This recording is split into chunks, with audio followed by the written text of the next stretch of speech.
Hello, আমি জিনিয়া। আজ আবার একটা নতুন রান্নার ভিডিও নিয়ে চলে এসেছি, চিংড়ি মাছের পিঠে।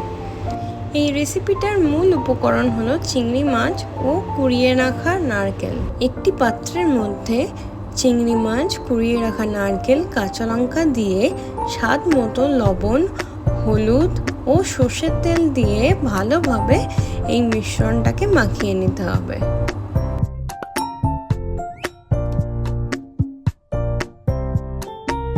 আর সামান্য একটু চিনি অ্যাড করেছি এর মধ্যে।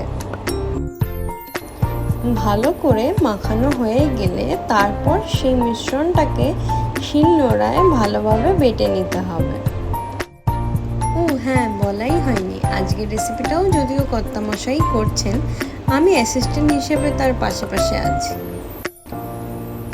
আমি 4-5টা চিংড়ি মাছ আলাদাভাবে রেখে দিয়েছিলাম। পুরো বাটাটা হয়ে যাওয়ার পর সেই 4-5টা চিংড়ি মাছ ভালোভাবে মিশিয়ে মেখে নিচ্ছে।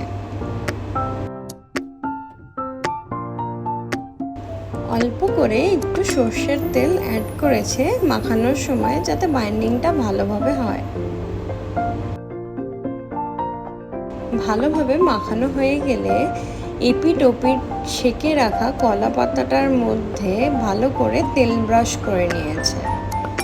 তার মধ্যে সেই বাটাটা ভালোভাবে দিয়ে ছড়িয়ে দিয়েছে, যাতে ভালোভাবে প্রতিটা জায়গায় কুক হয়। এই রেসিপিটায় কলা পাতার ইউজটা একটা আলাদাই ফ্লেভার এনহ্যান্স করে, তাই আমরা এখানে কলা পাতাই ইউজ করেছি।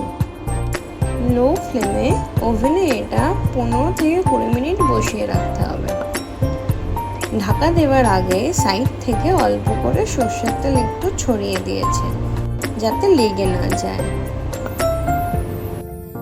এই রেসিপিটা একবার হলেও ট্রাই করে দেখতে পারেন, আশা করি সবারই খুব ভালো লাগবে।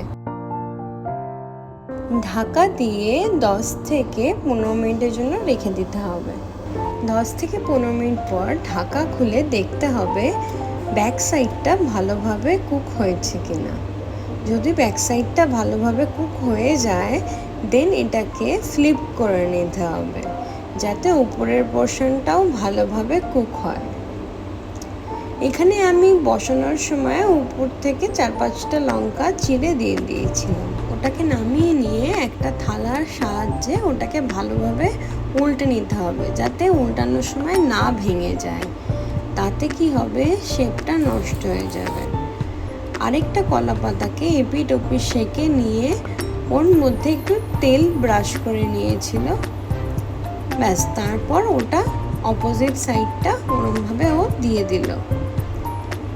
এটা দেওয়ার পরও 10 মিনিট মতো, এটার ক্ষেত্রে বেশিক্ষণ লাগবে না, 10 মিনিট মতো ঢাকা দিয়ে রাখলেই হয়ে যাবে। ব্যাস, তবে 10 মিনিট হয়ে গেলেই রেডি আমাদের গরম গরম চিংড়ি মাছের পিঠে। Thanks for watching.